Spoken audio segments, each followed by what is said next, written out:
بسم اللہ الرحمن الرحیم۔ آج میں نے اپنی تقریر کا آغاز ایک مشہور سورہ کوثر کی پہلی آیت سے کیا۔ اس لیے کیا کہ آج جس امام کی ولادت ہے وہ سورہ کوثر کی تفسیر بن کر دنیا میں آیا۔ جن لوگوں نے اللہ کے رسول کو کہا تھا کہ آپ ابتر ہو گئے، آپ کا جنریشن، آپ کی نسل ختم ہو گئی، ابتر ہے نا ختم ہونا، تو ان کا جواب یہ چوتھے امام کی ولادت ہے۔ ان سارے لوگوں کی نسلیں ابتر ہوئی، رسول کی نسل آج تک باقی ہے۔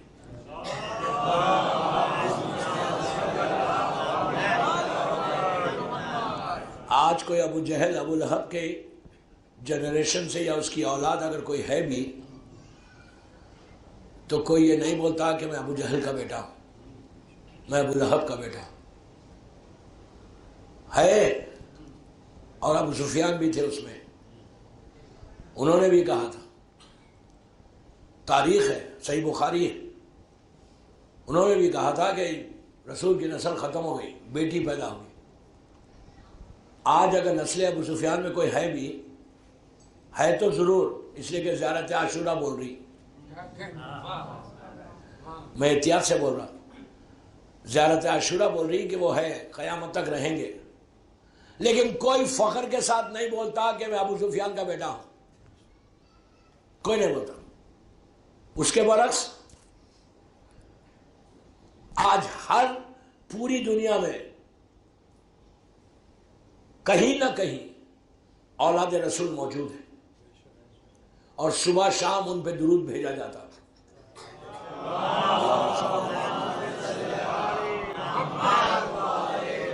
سورہ کوثر ویری ویری ریکمینڈڈ سورہ، بہت ریکمینڈڈ سورہ ہے اولاد کے لیے۔ اگر کسی کو اولاد نہ ہو تو وہ سورہ کوثر پڑھے، اللہ اس کو اولاد دیتا ہے۔ لیکن سورہ کوثر ہمارے علماء اس لیے کثرت سے پڑھا جاتا، یہ صرف ہمارے پاس ہے، عام مسلمان بہت کم پڑھتے سورہ کوثر۔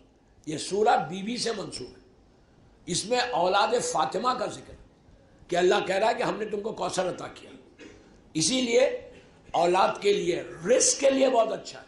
18 مرتبہ روز پڑھ کے سورہ کوثر اپنے رزق کی تلاش میں نکلو، لیکن کب نکلو؟ صبح نکلو، ارلی ان دا مارننگ نکلو، سویرے نکلو، نماز پڑھ کے پڑھنا ہے۔ فجر بڑے کنڈیشنز ہیں، نہیں فری ہینڈ اللہ دیتا ہی نہیں۔ فجر پہ اٹھو، نماز پڑھو، اس کے بعد سورہ کوثر پڑھو، پھر رزق کی تلاش میں نکلو۔ وہ کبھی نا امید واپس نہیں آئے گا، حاجت اس کی پوری ہوگی اگر سورہ کوثر کی مسلسل تلاوت کرے۔ بہت اچھا سنا، مجھے سورہ کوثر پہ بولنا نہیں، آج اسی امام پہ بولوں گا۔ تو چوتھے امام کی جو ولادت کی تاریخ ہے آج کی 15 جمادی الاول، امام کی ولادت کی تاریخ میں اختلاف ہے، ڈیفرنس ہے۔ کچھ علماء نے لکھا کہ 15 جمادی الاول جو آپ کل بنانے والے ہیں، آج شب ولادت کر رہے ہیں، یہ تاریخ ہے۔ کچھ علماء نے لکھا 5 شعبان۔ اختلاف ہے، لیکن ہم کو الجھنے کی ضرورت نہیں، بالکل نہیں الجھنا، اس لیے کہ ہم کو موقع مل رہا کہ 2 دفعہ ہم امام کی ولادت کا جشن کریں۔ امام کی ولادت 15 جمادی الاول 37 ہجری، اور 2 ڈیٹ سے 5 شعبان اور 15 کل کی تاریخ 15 جمادی الاول۔ شہادت کی تاریخ میں کوئی اختلاف نہیں ہے، 25 محرم 95 ہجری، آلموسٹ 34 ایئرس کربلا کے بعد امام زندہ رہا، 34 ایئرس۔ اس کے بعد امام کی زندگی کربلا سے پہلے الگ ہے، کربلا کے بعد الگ ہے۔ امام کی والدہ جناب شہربانو، ان کے والد مولا حسین، جناب شہربانو ایران کی رائل فیملی کی خاتون تھے۔ جب ایران فتح ہوا، کانکر ہوا دوسرے خلیفہ کے زمانے میں، ان کا کوئی کنٹریبیوشن نہیں تھا، مسلمانوں کی فوج نے جا کے کیا۔ میں نے بڑی احتیاط سے بولا یہ بات، ان کا کیا کنٹریبیوشن؟ اگر ان کا بیک گراؤنڈ دیکھے تو صرف پہاڑ پہ نظر آئے.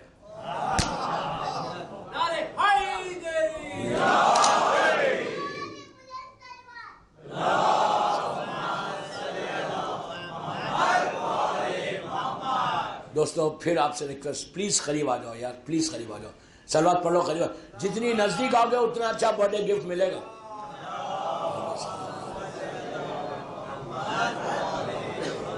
اور نزدیک آ جاؤ، اور نزدیک آ جاؤ، بار بار نہیں تو ڈسٹرب ہوتا. ایک باواز بلند صلوات پڑھ لیں.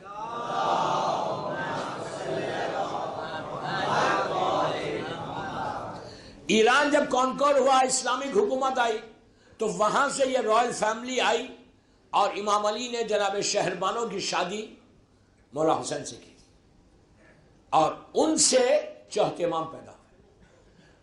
چوتھے امام مولا حسین کے ایلڈسٹ سن ہے، سیکنڈ شہزادے علی اکبر ہے، تیسرے شہزادے علی اصغر ہے. امام حسین کو 3 بیٹے اور 3 بیٹیاں تھیں. پہلی بیٹی شہزادی فاطمہ صغرا، اس کے بعد شہزادی فاطمہ صغرا بڑی تھی، شہزادی فاطمہ کبرا چھوٹی تھی، اور بی بی فاطمہ سکینہ سب سے چھوٹی تھی. 3 لڑکیاں تھے اور 3 لڑکے. تینوں کے نام علی رکھا، علی ابن الحسین چوتھا امام، علی اکبر اور علی اصغر. یزید نے پوچھا تھا چوتھے امام سے کہ آپ کے بابا کیوں آپ کے بابا اپنے بابا اور اپنی ماں کا نام رکھا؟ تو امام نے کہا تھا کہ اگر میرے بابا کو اللہ اور اولاد دیتا تو صرف علی اور فاطمہ، اس لیے کہ دنیا علی اور فاطمہ کے نام کو مٹانا چاہتی تھی اور حسین نام کو رکھنا چاہتا تھا. یزید کے باپ نے نام علی اور نام فاطمہ کو مٹایا. تو مولا حسین کے تینوں بیٹے علی ہیں اور تینوں بیٹیاں فاطمہ ہیں. سب سے بڑے بیٹے کا نام علی ابن الحسین. یہ امام پیدا ہوا 37 ہجری. 37 ہجری یہ وہ پیریڈ ہے کہ جس پیریڈ میں امام علی زندہ تھے. امام علی کی شہادت ہے 40 ہجری میں، 40 ہجری میں، اور چوتھا امام کی برتھ ہے 37 ہجری. یا جمادی الاول کی 15 تاریخ ہے یا شعبان کی. اب شعبان آئے گا تو 5 شعبان. بہرحال میں اس کے اختلاف نہیں کر رہا، اور نہ آپ کبھی کنفیوز ہو. آپ کو اگر 5 شعبان کو امام کا جشن ملے اس میں بھی جاؤ، آج جشن ہے اس میں بھی کرو، اس میں کوئی حرج نہیں. شہادت اس امام کی شہادت میں کوئی اختلاف نہیں ہے. 25 محرم 95 ہجری مدینہ منورہ میں آپ کی شہادت ہوئی اور آپ کو جنت البقیع میں اپنے چچا اور اپنے فادر ان لا سسر امام حسن کے پہلو میں دفن کیا گیا. اللہ جلد سے جلد جنت البقیع پہ سایہ کر دے اور دشمنان جنت البقیع کو نیست و نابود کر دے. جنت البقیع کی خوبصورت تعمیر کے لیے بآواز بلند صلوات پڑھو.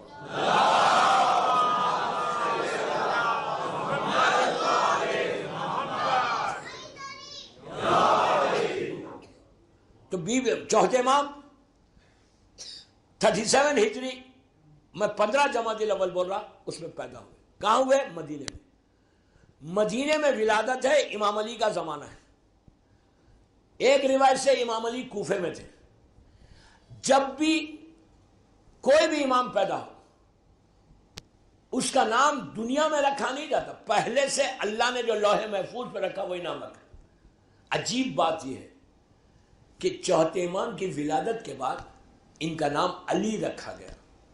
ہمیشہ مرنے کے بعد دادا دادی نانا نانی باپ کا نام رکھا جاتا، زندگی میں نہیں رکھا جاتا.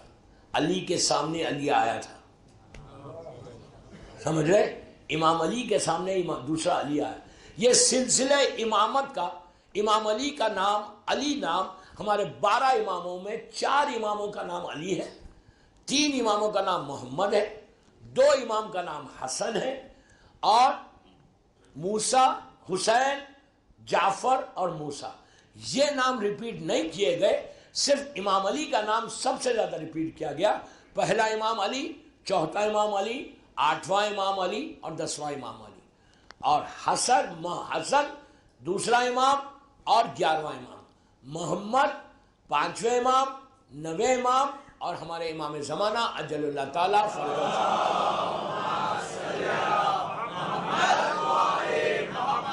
موسیٰ جعفر اور حسین، یہ تین نام ریپیٹ ہیں۔ میں نے خالی آپ کو ایک نقشہ بتایا کہ اماموں کے نام کیسے۔ تو امام پیدا ہوئے مکے مدینے میں، اور آپ نے اپنی زندگی اپنے دادا امام علی کے سامنے گزارنا شروع کیا۔ امام کی زندگی کا سب سے بڑا پہلو جو ہے وہ شکر امام ہے۔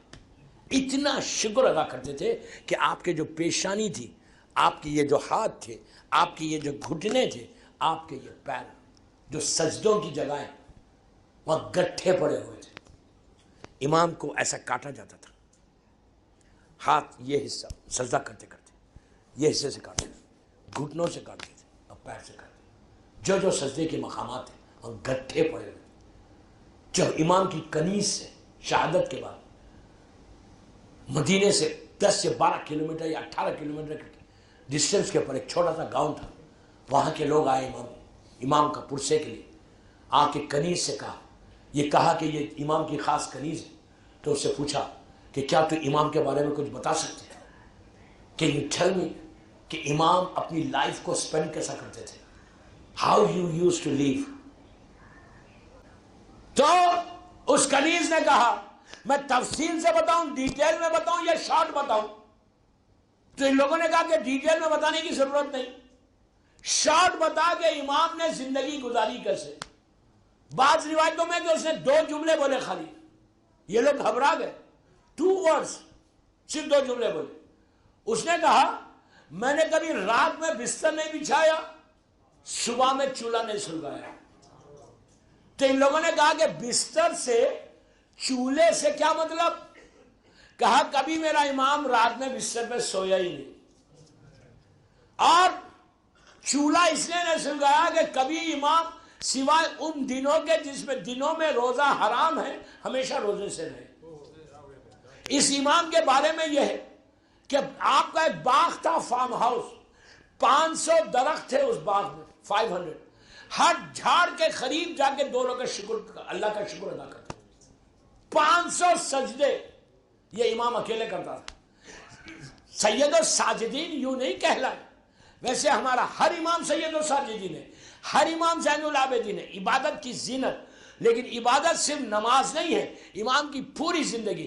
یہ اللہ کے رسول کی حدیث ہے کہ روز محشر، ڈے آف ججمنٹ میں جب ہم پورا میدان گرم ہوگا، ہمارے سارے پورے 14 معصومین جمع ہوں گے، سارے انبیاء جمع ہوں گے، تو اس وقت اللہ کی ایک آواز آئے گی کہ زین العابدین کون ہے، وہ آگے بڑھے۔ اللہ کا رسول کہتا میری نسل سے میرا 4تھا وارث وہ آگے بڑھ کے کہے گا انا زین العابدین، اللہ کو بول رہا کہ انا زین العابدین۔ یہ وہ عبادت کرنے والوں کی زینت، یہ امام کی زندگی ہے۔ دوستو اتنے 1000 واقعات امام کے میں نے چھوڑ دیے سب، اس لیے کہ 10:30 ہو رہے، مجھے تقریر کو ختم کرنا ہے۔ امام کی لائف میں امام کی ایک مشہور دعا ہے، دعاؤں کا مجموعہ ہے، صحیفہ سجادیہ، جس کو اسلام کی زبور بھی کہتے، جو کتاب ہے ہولی بک زبور، نبی موسیٰ نبی داؤد کے اوپر جو آئی، زبور آف اسلام۔